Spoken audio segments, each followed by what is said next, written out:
নিজেদের মধ্যে মারামারি, নিজেদের মধ্যে কাটাকাটি, নিজেদের মধ্যে খুনাখুনি, নিজেদের মধ্যে গিবত গিল্লা, নিজেদের মধ্যেই সমালোচনা। আমি ভালো কাজ করি আরেকজন দেখতে পারে না, আমি সমাজের জন্য কিছু করি আরেকজন দেখতে পারে না, আরেকজন কিছু করে ইনি দেখতে পারেন না। নিজেদের মধ্যে গোষ্ঠী দ্বন্দ্ব সমাজে লেগেই রয়েছে, লেগেই রয়েছে। তো এই মুসলিম বাড়বে কিভাবে? আল্লাহ কোরআনে বলেছেন ওয়াতাসিমু বিহাবলিল্লাহি জামিআন ওয়া লা তাফাররাকু।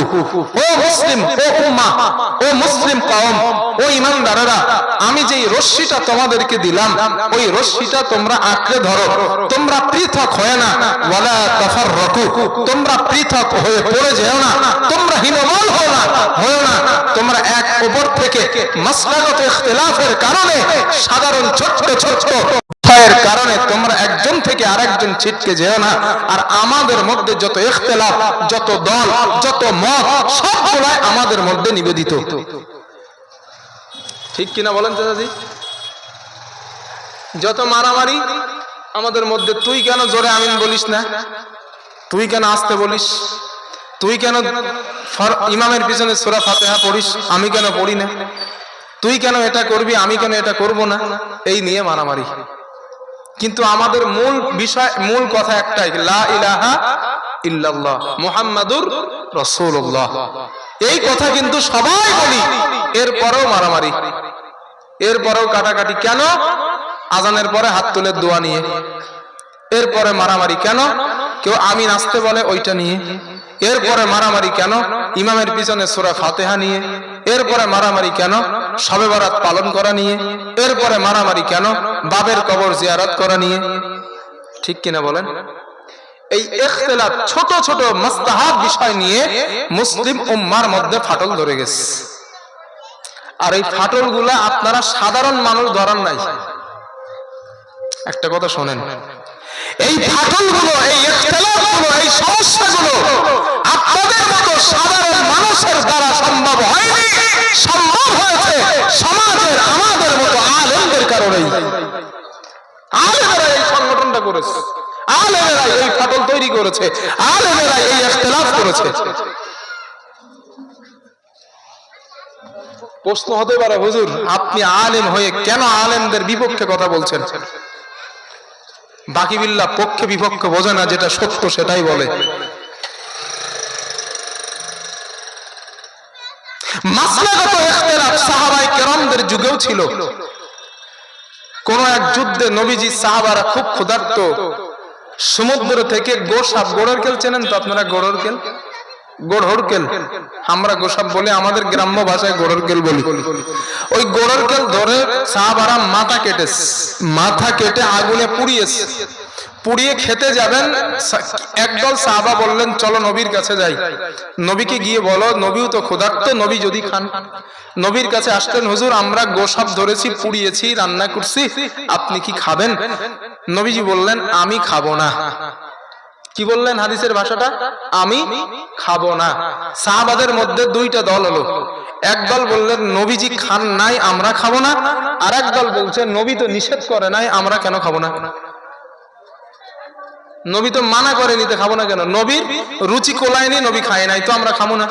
তাহলে নবী খাবেন না, এই একদল সাহাবা খাবেন না, ওনারাও সঠিক। আর একদল সাহাবা নবী নিষেধ করে নাই, ওনারা খাবেন, ওনারাও সঠিক। ঠিক তো? নবী যদি নিষেধ করতেন এরপরেও খেতেন তখন ভুল হতো। তো নবী মানা করেননি, এরপরে খাবেন মানে নবী খাননি, এটার অর্থ নবীর রুচি আসেনি, এই জন্য নবী খাননি। তো যেই দল বললেন আমরা খাবো না, নবী খাইনি, এনারাও সঠিক। আর যে দল বললেন না নবীজি খাননি, আমরা খাবো না, এই নবী খান নিষেধ করেনি, আমরা খাবো, ওনারাও সঠিক। এখন এইটা নিয়ে মাথা ফাটাফাটি করার কোনো সুযোগ আছে? আল্লাহর হাবিব নামাজের মধ্যে আমিন আসতেও বলেছেন, জোরেও বলেছেন। তাহলে আস্তে আমিন আর জোরে আমিন নিয়ে মাথা ফাটাফাটি কেন করেন? বলেন আমারে, কেন করেন? এই ইখতিলাফ সাধারণ মানুষের মধ্যে কেন করেন? এইটা হলো আমার প্রশ্ন। আমি যখন আপনাদের কাছে 2 ঘন্টা নসিহত করে চলে গেলাম, 2 ঘন্টা বক্তব্য দিছি, বক্তব্য দিয়ে চলে গেলাম। আপনারা সাধারণ মানুষ কি মনে করলেন? হুজুর যেইগুলা বলছে ওটাই সঠিক, আমরা ওটাই আমল করব। ইখতিলাফটা বাদিয়েছে কি আপনারা না আমি? আমার কথা বুঝতে পারছেন চাচাজি? করে উঁচা করে রেখেছেন, মানে ভাব প্রকাশ করতে চাচ্ছেন আমরা কোন নিম্ন জাতি নই, আমরা পৃথিবীর মধ্যে অনেক উচ্চ জাতি, এটাই প্রমাণ করতে চেয়েছেন। এই জন্য তরবারিটা কোষ থেকে বার করেছে, হাদিস মুস্তাদরাক আল হাকিম ওর মধ্যে আসছে। আমরা তরবারি বার করছি, বার করে ঘাড়ে উঁচা করে রাখছি, একটা বিরাট ভাবসাব নিলাম।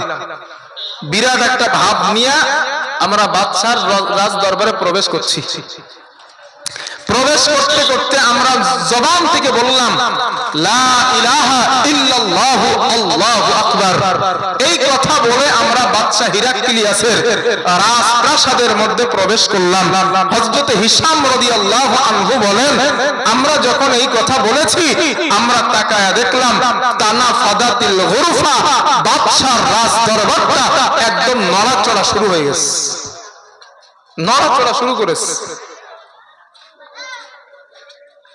বাদশা বললেন, মুসলমানেরা এইভাবে তোমাদের ধর্ম তোমাদের দিন প্রকাশ না করলেই তোমরা পারতে, আমি যা ভয় পেয়েছি। হযরত হিশাম বলেন, আমি যেন দেখলাম যেন ঝড়ো একটা হাওয়া এসে, ঝড়ো হাওয়া এসে বাদশার রাজ দরবারটা নড়িয়ে দিয়েছে। আমরা দেখলাম তানাফাদাতিল গুরফা, আমাদের আল্লাহু আকবারের ধ্বনিতে আর বিরাট রাজপ্রাসাদ কাঁপুনি ধরে গেছে। এই হচ্ছে মুসলমানের ঈমান, এর নাম হলো মুসলমান। আর আমাদের রাজ দরবার প্রেসার নড়াচড়া তো দূরের কথা, সূরা ফাতিহা পড়ে ফালাক নাস পড়ে ভুজেই তাও কাজ হয় না। কাজ হবে কি? ঈমানই তো দুর্বল, আমলই তো ঠিক নেই, তো কাজ হবে কি? এই ছিল মুসলমান। 313 জনের কাছে 1000 কাফের অমনি পরাজয় বরণ করে নাই। তাবুকের যুদ্ধের ময়দানে 1000 সৈন্য নবীজির, 10,000 সৈন্য 1 লক্ষের উপরে কাফের। যখন তারা শুনেছে যে জিহাদের ময়দানে স্বয়ং আল্লাহর হাবিব এসেছেন, তাবুকের প্রান্তর থেকে মুনাফিক কাফের গুলো একেবারেই পালিয়ে গেছে, শুধু নবীর নাম শুনেই। এই হচ্ছে মুসলমান। আজ মুসলিম মার খায়, কষ্ট পায়, মুসিবত সহ্য করে, সবগুলোর পিছনে একটাই কারণ, সেটা হলো ঈমানের দুর্বলতা, ঈমানের ঘাটতি। ঈমানের ঘাটতির কারণে আজ আমাদের পরিস্থিতি এই জায়গায় হয়েছে। নিপীড়িত, নির্যাতিত, এক্সট্রিমা রুল চলছে, অত্যাচার, জুলুম, এমন কোনো কিছু নাই যেটা আমাদের উপরে বর্তাচ্ছে না। নিজেদের মধ্যে মারামারি, নিজেদের মধ্যে কাটাকাটি, নিজেদের মধ্যে খুনাখুনি, নিজেদের মধ্যে গিবত গিল্লা, নিজেদের মধ্যেই সমালোচনা। আমি ভালো কাজ করি, আরেকজন দেখতে পারে না। আমি সমাজের জন্য কিছু করি, আরেকজন দেখতে পারে না। আরেকজন কিছু করে, ইনি দেখতে পারেন না। নিজেদের মধ্যে গোষ্ঠী দ্বন্দ্ব সমাজে লেগেই রয়েছে, লেগেই রয়েছে। তো এই মুসলিম বাড়বে কিভাবে? আল্লাহ কোরআনে বলেছেন, ওয়াতাসিমু বিহাবলিল্লাহি জামিআ ওয়া লা তাফাররাকু। ও মুসলিম, ও উম্মাহ, ও মুসলিম কওম, ও ঈমানদারেরা, আমি যেই রশ্মিটা তোমাদেরকে দিলাম ওই রশ্মিটা তোমরা আঁকড়ে ধরো, তোমরা পৃথক হয় না। ওয়া লা তাফাররাকু, তোমরা পৃথক হয়ে পড়ে যেও না, তোমরা হীনমল হও না, তোমরা এক অপর থেকে মাসলাগত ইখতিলাফের কারণে, সাধারণ ছোট ছোট এর কারণে তোমরা একজন থেকে আরেকজন ছিটকে যেও না। আর আমাদের মধ্যে যত ইখতিলাফ, যত দল, যত মত, সবগুলাই আমাদের মধ্যে নিবেদিত। ঠিক কিনা বলেন চাচাজি? যত মারামারি আমাদের মধ্যে, তুই কেন জোরে আমিন বলিস না, তুই কেন আস্তে বলিস, তুই কেন ইমামের পিছনে সূরা ফাতিহা পড়িস, আমি কেন পড়ি না, তুই কেন এটা করবি, আমি কেন এটা করব না, এই নিয়ে মারামারি। কিন্তু আমাদের মূল বিষয়, মূল কথা একটাই, লা ইলাহা ইল্লাল্লাহ মুহাম্মাদুর রাসূলুল্লাহ। এই কথা কিন্তু সবাই বলি, এরপরেও মারামারি, এরপরেও কাটাকাটি। কেন? আজানের পরে হাত তুলে দোয়া নিয়ে, এরপরে মারামারি। কেন? কেউ আমিন আসতে বলে ওইটা নিয়ে, এরপরে মারামারি কেন ইমামের পিছনে সূরা ফাতিহা নিয়ে, এরপরে মারামারি কেন শবে বরাত পালন করা নিয়ে, এরপরে মারামারি কেন বাবের কবর জিয়ারত করা নিয়ে? ঠিক কিনা বলেন? এই ইখতিলাফ ছোট ছোট মুস্তাহাব বিষয় নিয়ে মুসলিম উম্মার মধ্যে ফাটল ধরে গেছে। আর এই ফাটলগুলা আপনারা সাধারণ মানুষ ধরান নাই। একটা কথা শোনেন, এই ফাটলগুলো, এই ইখতিলাফগুলো, এই সমস্যাগুলো আপনাদের মতো সাধারণ মানুষের দ্বারা সম্ভব হয়নি, সম্ভব হয়েছে সমাজের আমাদের মতো আলেমদের কারণেই। আলেমেরা এই সংগঠনটা করেছে, আলেমেরা এই ফাটল তৈরি করেছে, আলেমেরা এই ইখতিলাফ করেছে। প্রশ্ন হতে পারে, হুজুর আপনি আলেম হয়ে কেন আলেমদের বিপক্ষে কথা বলছেন? বাকি বিল্লাহ পক্ষে বিপক্ষে বোঝে না, যেটা সত্য সেটাই বলে। মাসলাগত ইখতিলাফ সাহাবায়ে কেরামদের যুগেও ছিল। কোন এক যুদ্ধে নবীজি সাহাবারা খুব ক্ষুধার্ত, সমুদ্র থেকে গোসাপ, গোড়ের কেল চেনেন তো আপনারা? গোড়ের কেল, গোড়র কেল, আমরা গোসাপ বলি, আমাদের গ্রাম্য ভাষায় গোড়র কেল বলি। ওই গোড়র কেল ধরে সাহাবারা মাথা কেটে আগুনে পুড়িয়েছে। পুড়িয়ে খেতে যাবেন, একদল সাহাবা বললেন চলো নবীর কাছে যাই। নবীকে গিয়ে বলো, নবীও তো ক্ষুধার্ত, নবী যদি খান। নবীর কাছে আসলেন, হুজুর আমরা গোসাপ ধরেছি, পুড়িয়েছি, রান্না করছি, আপনি কি খাবেন? নবীজি বললেন আমি খাবো না। কি বললেন হাদিসের ভাষাটা? আমি খাবো না। সাহাবাদের মধ্যে দুইটা দল হলো, এক দল বললেন নবীজি খান নাই, আমরা খাবো না। আর এক দল বলছে নবী তো নিষেধ করে নাই, আমরা কেন খাবো না? নবী তো মানা করে নিতে, খাবো না কেন? নবীর রুচি কোলায়নি, নবী খায় নাই, তো আমরা খাবো না। তাহলে নবী খাবেন না, এই একদল সাহাবা খাবেন না, ওনারাও সঠিক। আর একদল সাহাবা নবী নিষেধ করে নাই, ওনারা খাবেন, ওনারাও সঠিক। ঠিক তো? নবী যদি নিষেধ করতেন এরপরেও খেতেন তখন ভুল হতো। তো নবী মানা করেননি, এরপরে খাবেন মানে নবী খাননি, এটার অর্থ নবীর রুচি আসেনি, এই জন্য নবী খাননি। তো যেই দল বললেন আমরা খাবো না, নবী খাইনি, এনারাও সঠিক। আর যে দল বললেন না নবীজি খাননি, আমরা খাবো না, এই নবী খান নিষেধ করেনি, আমরা খাবো, ওনারাও সঠিক। এখন এইটা নিয়ে মাথা ফাটাফাটি করার কোনো সুযোগ আছে?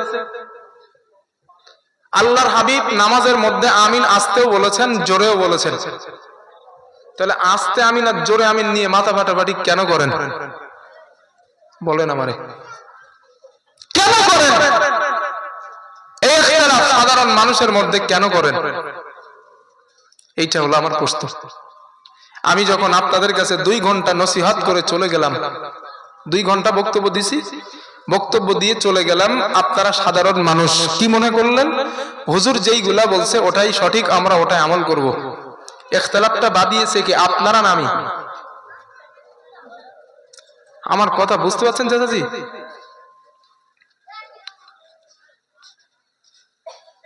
ঠিক একই ভাবে নিজেদের গোষ্ঠীর মধ্যে দ্বন্দ্ব গোষ্ঠী লেগে আছে।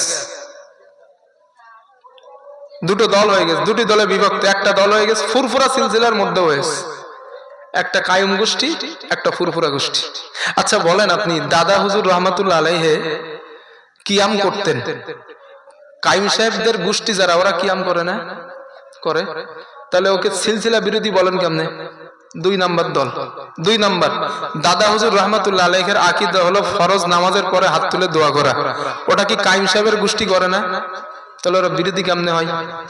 3 নাম্বার, দাদা হুজুর রহমাতুল্লাহ আলাইহি ওসিয়াত নামায় লিখেছেন জলসা করে টাকা চেয়ে নেব না, আকার ইঙ্গিতে হলেও খয়রাত চাইবা না।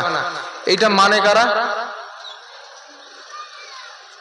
আমি আমি আমি হুজুর, আমি যদি টাকা না চাই তো হুজুরের ওই আকীদাটা মেনে নিলাম, দাদা হুজুরের ওসিয়াতটা মানলাম, তাহলে আমি প্রকৃত অনুসারী দাদা হুজুরের।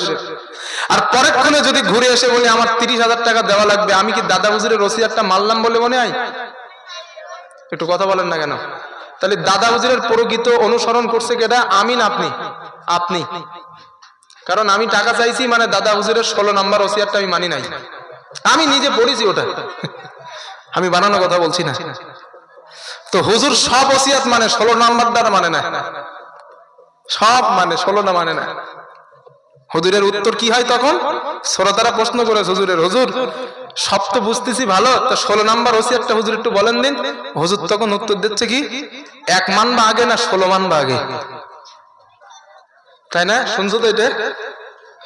আগে 1 মান আগে 16 মান বা। তো ভাই এক যদি দাদা হুজুরের ওসিয়ত হয় তাহলে 16 নাম্বারটা ওসিয়ত। তো আল্লাহ বলছেন উদখুলু ফিস সিলমি কাফা, তোমরা ইসলামের মধ্যে পরিপূর্ণ দাখিল হও। একটা মানবা আর একটা মানবা না, একটা নবা আর একটা নবা না। নবীর ভাষায়, আল্লাহর ভাষায় তোরা মুনাফিক, ঠিক না?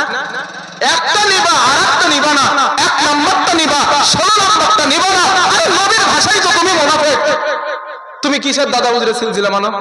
হ্যাঁ বলো আমারে, তুমি 1 নাম্বারটা মানো, 16 নাম্বারটা মানো না, আবার দাদা হুজুরের সিলসিলা মানো। আপনারা আমাকে যুক্তি দিয়ে কথাটা কেটে দেন যে হুজুর আপনি ভুল বলছেন।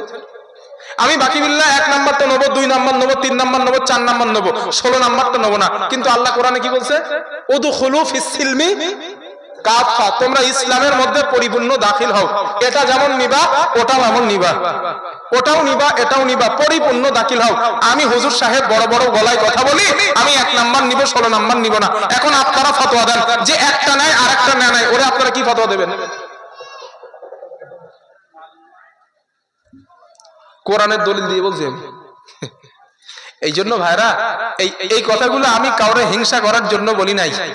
নিজেদের মধ্যে যে ইখতিলাফ গুলো করতেছে সাধারণ মানুষদের মধ্যে, এইগুলা ভুলে যান, এই ইখতিলাফ গুলো ভুলে যান, ইখতিলাফ গুলো ভুলে যান।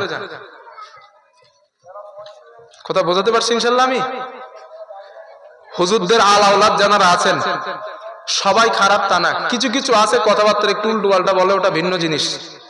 তবে রক্ত তো খারাপ না ওদের, ওদের ব্লাড তো ভালো, ওদের মধ্যেও আল্লাহর ওলি এখনো আছে, তবে খুঁজে নিতে হবে। কথা বুঝতেছেন না? ওলি এখনো আছে, তবে খুঁজে নিতে হবে। আল্লাহ যে বিবেক দিয়েছেন, ব্রেন দিয়েছেন, ওইটা দিয়ে খুঁজতে হবে। কারণ আল্লাহ ওলির পরিচয় কোরআনে বলেছেন, ওলি কারা? আল্লাযীনা আমানু, যারা ঈমান আনে, ওয়া কানু ইয়াত্তাকুন, যারা তাকওয়া অবলম্বন করে। তাকওয়া কারে বলে?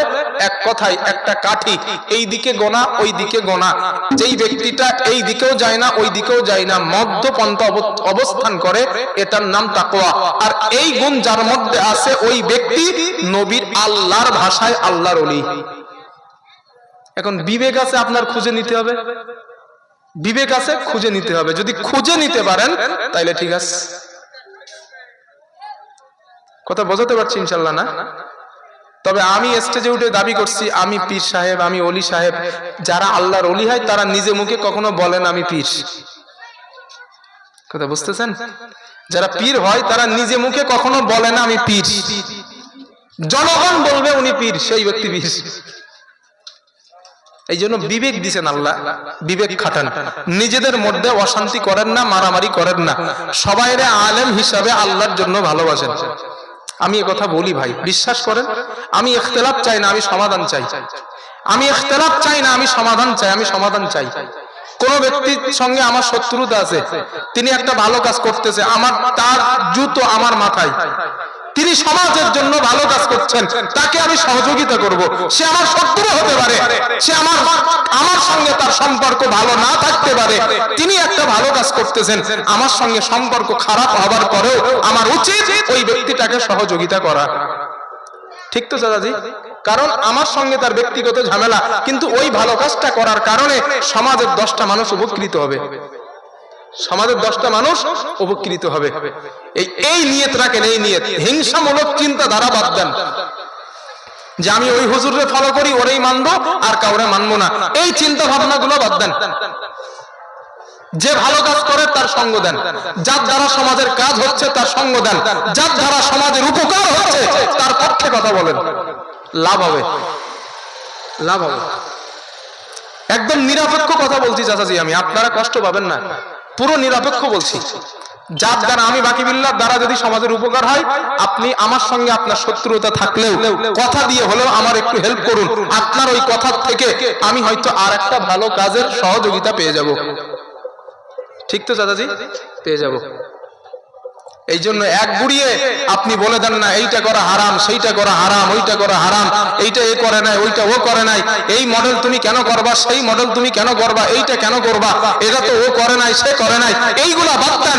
যে জাতির জন্য উপকারে আসছে, জাতিকে কল্যাণের রাস্তা দেখাচ্ছে, জাতিকে শিক্ষার আলো দেখাচ্ছে, তার বিরোধিতা না করলে, সমালোচনা না করে তার পারলে একটু সহযোগিতা করেন। যদি সহযোগিতা না করতে পারেন, সমাজের মানুষের মাথার মধ্যে এই ক্যান্সার ঢুকিয়ে সাধারণ মানুষগুলারে জাহান্নামের দিকে নেন না। একটু পড়াশোনা করেন, আমার মতো বুঝতে পারবেন আপনি। একটু পড়াশোনা করেন, পড়াশোনা তো লাগে না, কণ্ঠ ভালো আছে, স্টেজে বসে 2 ঘন্টা বিরাট টান দিয়ে দেয় দৌড়। আর তাদের মুখের থেকে আসে মাদ্রাসা এ মাদ্রাসা করা হারাম, মহিলার কাছে মহিলাদের কাছে, মহিলারা পুরুষদের কাছে কোরআন শিক্ষা করা যাবে না, মহিলা মাদ্রাসা করা যাবে না, এইসব ফতোয়া তারাই দেয় যারা পড়াশোনা না করে। পড়াশোনা করলে এইগুলো কথা আসে না। কণ্ঠ ভালো আছে মাশাআল্লাহ, স্টেজে বসে গেলেন, আর আপনারাও তো মাশাআল্লাহ কণ্ঠ ভালো থাকলেই, আপনারা তো চান ওয়াজ, আওয়াজ চান, আপনারা ওয়াজ চান না, আপনারা চান আওয়াজ। যার আওয়াজ ভালো তার সব ভালো। কথা সহি না ভুল, সঠিক না বেঠিক যাচাই করার ক্ষমতা তো সাধারণ শ্রোতাদের থাকে না, থাকে আলেমদের। আর আলেম জানে ও ভণ্ডর মাহফিলে বসে করব কি, ও ভণ্ডর কাছে গিয়ে করব কি, ও যে কথা বলবে সব তো আজে বাজেই বলবে। এই জন্য আলেমরা মাহফিলে বসে না। আসামের দিকে দেখেন, বাংলাদেশের দিকে দেখেন, ত্রিপুরার দিকে দেখেন, আমাদের পশ্চিম বাংলার কথা ছেড়ে দেন, প্রত্যেকটা মাহফিলে ইউটিউব খুলে দেখেন, প্রত্যেক মাহফিলে কিছু না হলেও 20-30 খান 50 খান আলেম মাহফিলে স্টেজে বসে থাকে। কারণ ওইসব মাহফিলের স্টেজ গুলোই কোরআনের আলোচনা হয়, হাদিসের আলোচনা হয়, খামোখা বাপ দাদার হাবিজাবি কেচ্ছা কাহিনী হয় না। আলেমরা জানেন ওখানে গেলে কিছু নতুন তথ্য পাবো, এই জন্য আসেন। আর আমাদের পশ্চিম বাংলার অবস্থা এমন হয়ে গেছে, অধিকাংশ জায়গায় কোরআন হাদিস তো কিছু নাই, আসে হুজুর 1.5 ঘন্টা কি বলে মাবুদ ভালো জানে। গতকাল রাত্রে আমার মাহফিল ছিল, শেষ মাহফিল, ওই যে তরুণীপুর, আল্লাহ ক্ষমা করুন, আমার আগের এক হুজুর উঠেছেন, বাড়ি তার মুর্শিদাবাদ। তা সে উঠে 2 ঘন্টা, আমি ওখানে গিয়ে পৌঁছে গিয়েছি 1.5 ঘন্টা মতো আগে। তা আমি 1.5 ঘন্টা তার বক্তব্য শুনেছি, আল্লাহ আমার কথা শুনছেন। 1.5 ঘন্টা কথা বলেছেন, একটা কথা 1.5 ঘন্টার মধ্যে একটা হাদিসও পাইনি, একটা কোরআনও পাইনি। শুধু গজল বলেছে আর ওই করেছে, সেই করেছে, হাবি হয়েছে, জাবি হয়েছে। আমি আমার কথা আল্লাহ শুনছেন, রেকর্ড হচ্ছে। আমি 1.5 ঘন্টা ওর বক্তব্য বসে শুনেছি, 1.5 ঘন্টার মধ্যে একটা কোরআনও নাই, হাদিসও নাই। কমিটিতে জিজ্ঞাসা করলাম কত দিতে হয়েছে, বললো হুজুর 14,000। কি বুঝেছেন চাচাজি? 1.5 ঘন্টা বলে গেল, দিতে হলো কত? 14,000। একটা কোরআনও নাই, হাদিসও নাই। আর আপনারা বিরাট স্লোগান দিলেন, এর মতন হুজুর দরকার আমাদের। সমাজ গোল্লায় যাবে তো আমার সমস্যা কি? যাক না গোল্লায়। এই জন্য শিক্ষার বিরোধিতা না করে শিক্ষার পক্ষে কথা বলেন, জাতি বেঁচে যাবে, জাতি বেঁচে যাবে। আপনারা আমার ঘরের সন্তানগুলা যদি কোরআনের শিক্ষায় শিক্ষিত হতে পারে, আমি বাকিবিল্লাহ যখন কোরআনের আয়াত স্টেজে বসে ভুল পড়বো, হাদিসের এবারাত স্টেজে পড়ে ভুল পড়বো, হাবিজাবি মিথ্যা কথা স্টেজে বসে বলবো, আপনার ঘরের সন্তানগুলো আমি বাকিবিল্লাহর স্টেজ মাহফিল থেকে ভুল ধরবে, হুজুর স্টাফ কোরআনের আয়াত ভুল পড়েছেন, হুজুর দাঁড়ান হাদিসের এবারাত ভুল পড়েছেন। আমি যখনই আমার এই ঘরের সন্তানটাকে কোরআনের শিক্ষায় শিক্ষিত করছি, তখন আরেকজন ভাইয়ের জ্বালা করতেছে, না কেন তুমি এইটা করবা, কেন করবা? যা ছিল তো ঠিকই আছে। কারণ বাচ্চাগুলা যদি কোরআন সহি শুদ্ধভাবে শিখে যায়, আমি হুজুরের অশুদ্ধ কোরআন তেলাওয়াত তো সমাজের কাছে আর চলবে না। এই জন্য বিরোধিতা করে, এই জন্য শিক্ষার পক্ষে নেন। মুসলিম জাতি ধ্বংস হবার পিছনে কারণ হলো শিক্ষা না থাকা। মুসলিম জাতি, লিখে রাখেন আমার কথা, মুসলিম জাতি, মুসলিম কমিউনিটি ধ্বংস হবার পিছনে সব থেকে বড় কারণ মুসলিম শিক্ষা থেকে পিছিয়ে। খবর নেন, 4-5 বছর, 10 বছর, 15 বছর আগে চলে যান আপনি, তখন শিক্ষার হার যত ছিল এখন বেড়েছে। বাড়লেও অধিকাংশ সন্তান 12 বছরের ছেলে দর্জির কাজ করছে, নিজের নামটাও সই করতে পারে না, নিজের বাবার নামটাও সই করতে পারে না, ঠিকানা লিখতে বললে নিজের গ্রামটাও লিখতে পারে না। একটা দুইটা না, ভরি ভরি সন্তান এই মুসলিম ঘরে জন্ম নিয়েছে, ভরি ভরি সন্তান। তো ওই ছেলেরা যখন জলসার কমিটি হবে, ওই ছেলেদের ওই কমিটি যুক্ত মাহফিলে হুজুর যদি ভুল বলে, ওই হুজুরের ভুল ধরবে কেমনে বলেন আপনি আমার? ওরা যদি হয় জলসার কমিটি, আর ওই কমিটি যুক্ত ওই মাহফিলে যদি হুজুর এসে কোরআনের আয়াত ভুল পড়ে, হাদিসের এবারাত ভুল পড়ে, ওই দর্জি কাজ করা ছেলেটা ভুল ধরবে কেমনে? এই জন্য ভাই সন্তানটারে শিক্ষা দেন, শিক্ষা দেন, শিক্ষা ছাড়া বিকল্প রাস্তা নেই, বেঁচে যাবেন, শিক্ষা দেন। আল্লাহ কথাগুলো বোঝার তৌফিক দান করেন, বলেন আমিন। তো হযরত হিশাম রাদিয়াল্লাহু তাআলা আনহু তার ঈমানের তামাক দেখেন, নবীর সাহাবা তারা বলেন আমরা ঘরে প্রবেশ করে দেখি, প্রবেশ করার সাথে সাথে তানাফাদাতিল গুরফা, বাদশার রাজ দরবারটা নড়াচড়া করা শুরু হয়ে গেছে। হযরত হিশাম রাদিয়াল্লাহু তাআলা আনহু বলেন বাদশা আমাদেরকে জিজ্ঞেস করলেন কাইফা সাওমুকুম ওয়া সালাতুকুম, ও মুসলমানেরা তোমাদের নামাজ এবং রোজার বিবরণ তোমরা আমাকে একটু দাও। হযরত হিশাম বলেন আমাদের নামাজ এবং রোজার বিবরণ আমরা তাদেরকে দিয়ে দিলাম। বাদশা আমাদের নামাজ রোজার বিবরণ নেওয়ার পর আমাদেরকে থাকার ব্যবস্থা করলেন। কয়েকটা দিন আমরা রাজ দরবারের মধ্যে ছিলাম। কয়েকদিন পরে বাদশা আমাদের ডাকলেন, ডাকার পর বাদশা আমাদেরকে জিজ্ঞাসা করলেন ও মুসলমানেরা আবার তোমাদের নামাজ এবং রোজার বিবরণ দাও। হযরত হিশাম বলেন আমি বুঝতে পারলাম, কারণ বাদশা হিরাক্লিয়াস ইনজিলের মধ্যে নামাজ এবং রোজার বিবরণ পড়েছে। বাদশা হিরাক্লিয়াসকে যখন নামাজ এবং রোজার বিবরণ দিলাম, বাদশা হিরাক্লিয়াস কাকে যেন বললেন ও মুসলমানেরা যাও, ওই যে দেখো, ওই যে দেখো একটা সোনার পাত্র আনা হয়েছে। হযরত হিশাম বলেন বাদশা কাকে যেন বললেন একটা সোনার পাত্র নিয়ে আসার জন্য। সোনার পাত্রটা আনা হলো। ওই সোনার পাত্র আনার পর আমরা তাকায়া দেখলাম ফিহা বুয়ুতুন সিগার, ওই সোনার পাত্রের মধ্যে একটা ঘর, অনেকগুলা ছোট ছোট ঘর রয়েছে, অনেকগুলা কামরা দেখা যায়। ওয়া আলাইহা আবওয়াব, ওই পাত্রের মধ্যে অনেক ঘরের দরওয়াজাগুলো রয়েছে, ঘরের দরওয়াজা আছে, ওই দরওয়াজার উপরে তালা লাগানো আছে। ওই তালাগুলা বাদশা একটা তালা খুললেন, খোলার পর ওখান থেকে একটা কালো কাপড়ের কালো কালারের রেশমির কাপড় বার করলেন। বাদশা আমাদের জিজ্ঞাসা করলেন হাল তারিফুনা হাদা, ও মুসলমানেরা এই আকৃতিটা কি তোমরা চেনো? মুসলমানেরা বললেন না না, এই আকৃতিটা আমরা চিনি না। হযরত হিশাম রাদিয়াল্লাহু আনহু বলেন বাদশা আমাদেরকে বললেন হাদা আদম আলাইহিস সালাতু ওয়াস সালাম, এইটা নবী আদম আলাইহিস সালামের আকৃতি। ও মুসলমানেরা এই যে ছবিটা তোমরা দেখছো, এই ছবিটা নবী আদমের আকৃতি। হযরত হিশাম বলেন বাদশা আমাদেরকে আবার 2 নাম্বার একটা আকৃতি বার করলেন, ছবি বার করলেন 2 নাম্বার ঘর থেকে। আমাদের জিজ্ঞাসা করলেন হাল তারিফুনা হাদা, ও মুসলমানেরা এটাকে তোমরা চেনো? আমরা বললাম না না, আমরা এই আকৃতিটা চিনি না। বাদশা আমাদেরকে বললেন হাদা ইব্রাহিম আলাইহিস সালাম, তিনি জাতির পিতা হযরত ইব্রাহিম আলাইহিস সালামের আকৃতি। 3 নাম্বার ঘর থেকে আর একটা রেশমির কাপড় বার করলেন, আমাদেরকে জিজ্ঞাসা করলেন ও মুসলমানেরা এই আকৃতিটা কি তোমরা চেনো? আমরা চিনি না।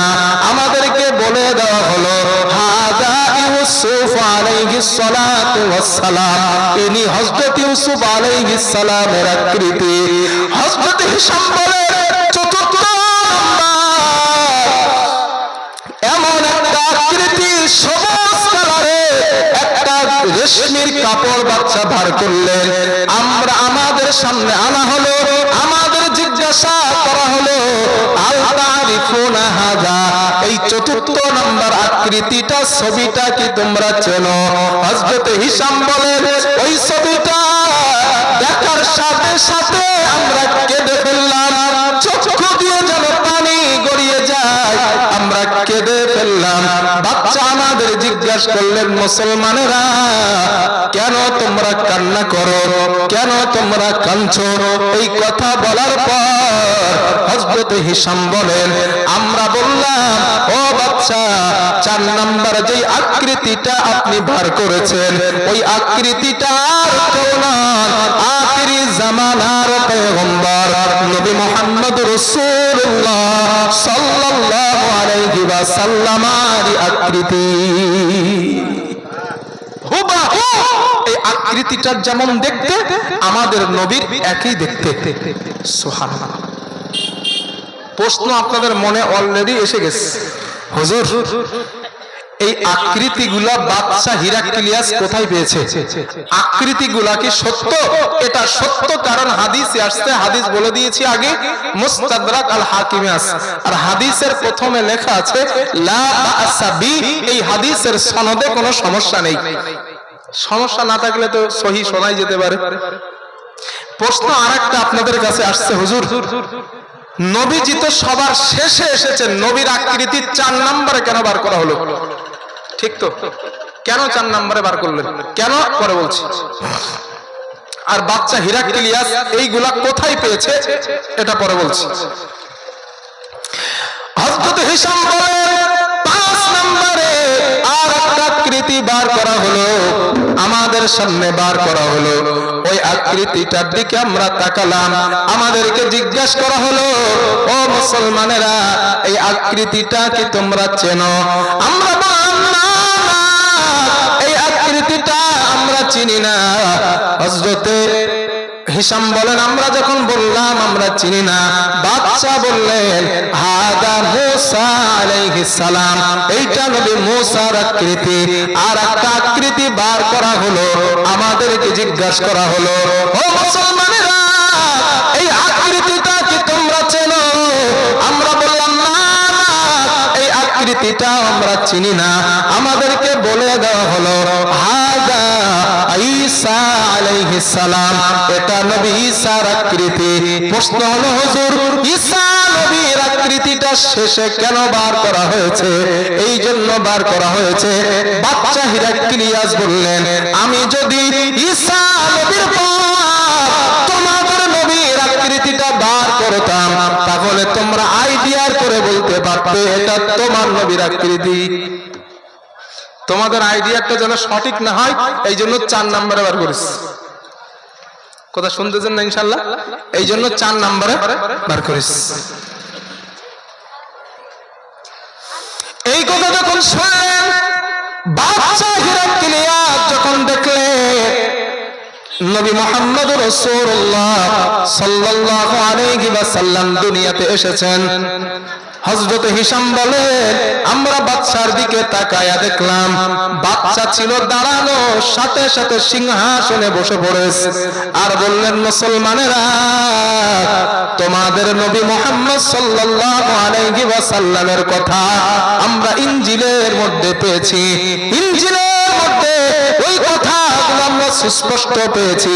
আর আমি আজকের 100% শিওর হয়ে গেলাম, নবী মুহাম্মদ রাসূলুল্লাহ সাল্লাল্লাহু আলাইহি ওয়াসাল্লাম আল্লাহর নবী দুনিয়ার জমিনে এসে গিয়েছে।